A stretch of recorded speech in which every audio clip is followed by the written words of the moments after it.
Mr. Chairman, our nation is weary of war. We've been at war for over a decade in two main countries, Afghanistan and Iraq.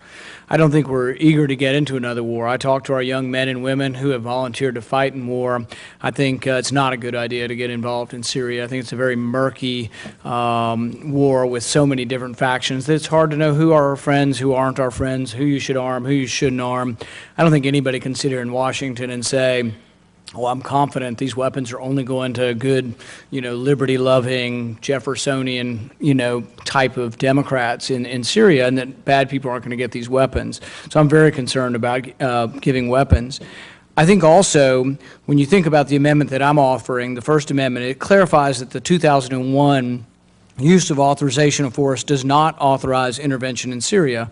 This is stating another way what we are already stating in the bill, that this is not a use of authorization of force. But it goes to the heart of the debate we're going to have, that Senator Corker has talked about having, about the definition of the original use of authorization of force in Afghanistan that's come to mean anything.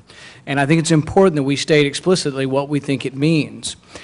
There is a great irony here in the sense that if you wanted to believe in an expansive definition of the 2001 use of authorization of force, it says go after al-Qaeda and associated forces. Well, al-Qaeda and associated forces are opposing Assad. So if you want to believe in an expansive definition of the 2001 AUMF, you might believe that you could actually support Assad with arms, that the original use of authorization of force actually would justify giving arms to Assad. And I'm not proposing that. But I am proposing that you will be giving arms to the side that is fighting against Assad that has elements of al-Qaeda. There is a great irony there. I am also saying that in your rush to get involved in Syria, that you may well be arming Islamic rebels who will be shooting Christians. There's about somewhere between 1 million and 2 million Christians in Syria. They have been largely protected by Assad. I'm once again not saying Assad's a good guy, but I'm saying that they've been a protected minority by Assad for decades because he's a minority and it's been practical for him. They haven't taken a large position in the war. They're in the middle of this, but they tend to live in areas and have been protected by the Assad regime. When push comes to shove, I think there'll be a great irony and tragedy and sadness if you've sent arms with U.S. taxpayer money to kill Christians. I think it could happen. I think it's impossible to know who our friends are. Look at how much trouble we have in Afghanistan. We have an ally that we've had for 10 years, and we don't know who to trust in the Afghan army. We've had probably nearly 100 deaths from Afghan soldiers. They lie. They come in and say they're our ally, and they take a pledge to support us, and we turn the other way and they shoot us. And Syria is a much messier situation, maybe 100 times messier than Afghanistan is. I know everybody here wants to do the right thing, but I think it's a rush to war. Now, people will say, oh, you're not putting troops on the ground. Well, we are going to have capacity building. There is no limitation in this bill on where those troops can do capacity building. I'm assuming it's going to be more in Jordan and other places. But there's no limitation here that the troops, U.S. troops, can't be on the ground in Syria. So this resolution could be arming rebels, who even the Joint Chief of Staff have said it's unclear, and it's increasingly unclear who our friends are, and it's increasingly difficult to determine who our friends are. He says in the last 6 months, it's become harder to determine who our friends are. This is the Joint Chief of Staff, who I would think would be privy to a lot of information and whose opinion and weight should be listened to carefully. So I'm very concerned about arming the rebels. I'm concerned about getting more involved. I'm concerned about the slippery slope into war. War doesn't always start with a huge battle or bombing run. Sometimes it starts with advisors. It did in Vietnam. Sometimes it starts with arming one group for the other. People may remember in Vietnam we had trouble because we didn't like some of the leaders. They were either corrupt or not good enough fighters, and so we got rid of Diem, or we let others get rid of Diem, or we watched over that. But we were always trying to look for better leaders, people who were stronger leaders. But the ones who emerge may well not be the ones we like. We think we can change the outcome. I'm not sure we can. But there will be a great tragedy if American arms fall into al-Nusra and to extremist elements in Syria, and I really regret that. I will vote against the entire bill, but I would like to present mine for a recorded vote, which basically says that the use of authorization of force from 2001 does not authorize intervention in Syria. You've already agreed to have this stated in a different way in the bill, that this bill doesn't do it, but now we're going to say, if you vote for this, that you believe that the use of authorization of force really had a little bit to do with Afghanistan, which I think it was primarily intended to, and that the language does not authorize war and intervention anywhere in the world anytime. Mr. Chairman, if I could. Senator Corker. First of all, I appreciate the comments of the Senator from Kentucky, and I know he's been, in this mode from day one, and I appreciate the way he expresses himself. I will say that the bill does clearly state that we're not authorizing the use of military force. And there is no question that I'd like to see that debate. I know Senator McCain, myself, several other senators have met to discuss the authorization that now is in place. It's 60 words. It was put in place on September the 18th. And when I traveled through North Africa, it was very difficult to connect that authorization with the activities that we all know are taking place or will be taking place. So I agree we need to have that debate. I think what attaching your amendment to this bill would do, though, it would have an unintended consequence of basically saying that Syria is the one place that al-Qaeda operatives could go to and be untouched. And I know that's not what you're attempting to do here, but in essence, by saying that the authorization that we passed on September the 18th, 2001, by saying that it does not apply here, what that would mean is those very al-Qaeda affiliates that we'd like to go after could not be touched in this state. And if I could keep going for just 1 second. Your comments about the Christians in Syria and the Alawites, they're very close to each other and they support Assad today. I think one of the things that we know is that if the extremists, the al-Nusra and other groups, if they succeed, there's almost a positive guarantee that they will be exterminated. And I think what we're trying to do is to change that balance so that the moderate secular groups at least have a chance. There are plenty of arms flowing into Syria, there's no question. And I agree that some of the arms that we pay for will likely end up in places that we would like for them not to end up. But the arming is part symbolic. I think we are the only nation in the world that has the ability to coordinate the communication, the humanitarian aid, and those things with the countries, the surrounding countries, those things that might shift this balance. So I appreciate your concerns. I do think this will have an unintended consequence of making it a safe haven for al-Qaeda, and I don't think that's what any of us would like to do, and I will oppose the amendment. But here's the question I have, Senator Corker, is that we're actually arming the side of al-Qaeda. You know, the great irony is that the use of authorization of force said we could go after al-Qaeda, and you're worried about being limited from going after al-Qaeda, but at the same time we're passing a resolution where you're actually sending arms to the same side of a war as al-Qaeda is on the same side of the war. So the real irony is, if you believe in an expansive definition of the original use of authorization of force, you would actually be able to send arms to Assad because Assad is fighting al-Qaeda. That's what makes this thing so confusing and why we ought to really, I think, stop and pull back. Yeah, I don't find it that confusing. I think what we've understood is, and I think Senator Rubio actually has done a very good job of articulating this in the committee, is it's the second war now that is of greater concern even than Assad, and that is who is going to control the country the day after Assad.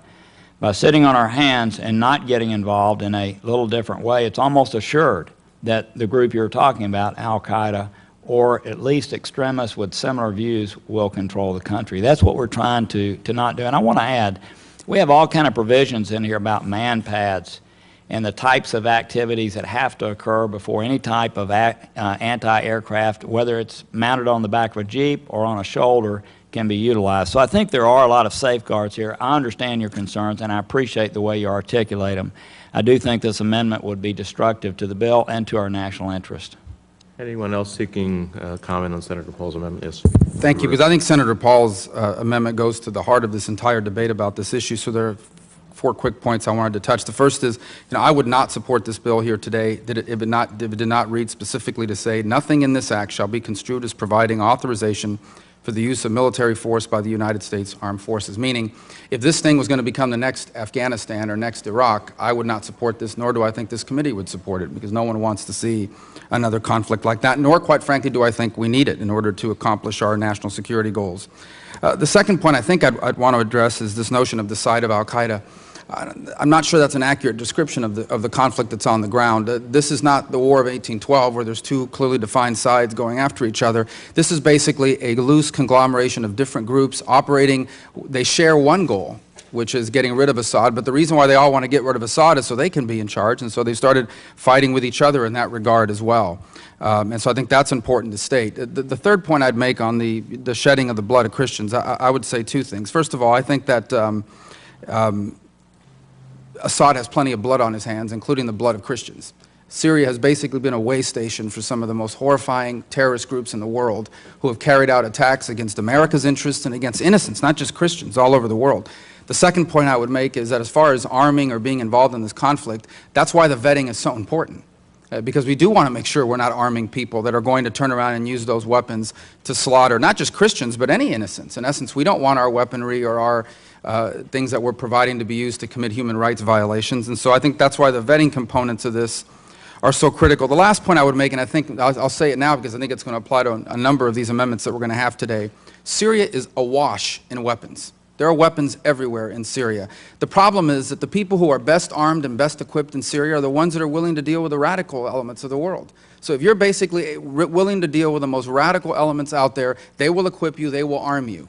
And so it's almost a perverse incentive for some of these groups to become closer, whether they privately agree with them or not. It's almost a perverse incentive for some of these groups to say, I'm going to get friendlier to the most radical groups in the world because they'll arm us. And so that's the problem here. One of the fundamental problems that we face is that, in a sense, the place is full of weapons, but the best armed guys, the guys who have the easiest access to weapons and machinery and equipment, are the ones who are willing to go counter to the direction we want them to go. We don't want to see a situation there where the best armed groups are the ones that are willing to deal with the most violent and radical groups out there. The last point I would make touches upon what Senator Corker pointed out. What is happening in Syria today is that basically, even with the gains that the Syrian government under Assad has been making over the last few weeks, it's largely an effort to consolidate its power in a geographic base. In essence, the country is de facto already kind of divided in areas where the government, I don't think, has a reasonable chance to ever recover. And as a result, what could really happen here is these vast ungovernable spaces within Syria that will be used as an operating base for al-Qaeda and radical elements like them that look for places like that where there isn't a government, there isn't police officers, so they can go in there and basically take over the land and use it the way they've used the Fatah and other parts of the world. And if this amendment were to pass, the second part of it that deals with the authorization for use of military force, what it would basically mean is what Senator Corker said. We know that al-Qaeda has set up a terrorist camp, they're training people in Syria, for example. We would not have the authority to go in there and go after them. It would become one of the few places on earth that's actually a proclaimed safe haven. So I think that's where the amendment, so I think half the amendment is right on point. It restates what's already in the bill. The other half, I think, creates an unintended consequence. Final word, Senator. You know, one comment I would say is that one thing about Assad is that Assad never really tolerated al-Qaeda. By defeating Assad, you will embolden al-Qaeda. Second point I would make is that the Christians, many of them came voluntarily into Syria. So Assad is not a great guy. I mean, Assad is a dictator and authoritarian like so many are in the Middle East and around the world. But I think it's important to remember, though, that Christians came voluntarily out of a country, Iraq, where we won the war and an Islamic government was instituted, and they felt safer under Assad. 250,000 Christians fled Iraq during and after the war to come to Syria. There are 2 million Christians, somewhere between 1 million and 2 million Christians in Syria, and they're there because that's the one area they have felt the safest. They're more there than even in Israel. So I think that we need to be careful about what we're doing here because we are siding with the people, against Assad, who was one who limited al-Qaeda. He didn't tolerate al-Qaeda because it was a religious difference, and they were limited when he could, when he had the power to, by al-Qaeda. Al-Qaeda is emboldened. Iran is emboldened by the loss of the Sunni government in Iraq. And I'm not saying Hussein was a good guy either. But what we're setting up is maybe a situation where what I know you're all well-intentioned, but maybe what occurs out of this is less stability and more free reign for al-Qaeda. And that's my concern. I appreciate the Senator's views. He has been consistent in his views on some of these issues. However, I strongly disagree with him. 1.5 million people who have been displaced, 80,000 who are dead. Hezbollah, Iranian Guard. I think that a good part of overall the Syrian population is at risk. And finally, I would just reiterate us specifically to the amendment. Section 5 specifically states that nothing in the act shall be construed as providing authorization for the use of military force by the U.S. Armed Forces. So I believe this amendment is unnecessary and actually creates, for some of the reasons my colleagues said, a greater challenge. With that, since the senators asked for a roll call vote, I ask the clerk to call the roll. Mrs. Boxer? Mrs. Voxer votes no by proxy. Mr. Pardon? No by proxy. Mr. Casey? No. Mrs. Shaheen? No. Mr. Coons? No by proxy. Mr. Durbin? Not voting. Not voting. Mr. Udall? Mr. Murphy? Mr. Kane? Mr. Corker? No. Mr. Risch? No. Mr. Johnson? No by proxy. Excuse me. Mr. Rubio? No. Mr. Flake? No by proxy. Mr. McCain? Mr. Barrasso? No. Mr. Paul? Yes. Mr. Chairman? No. 2 ayes, 15 noes.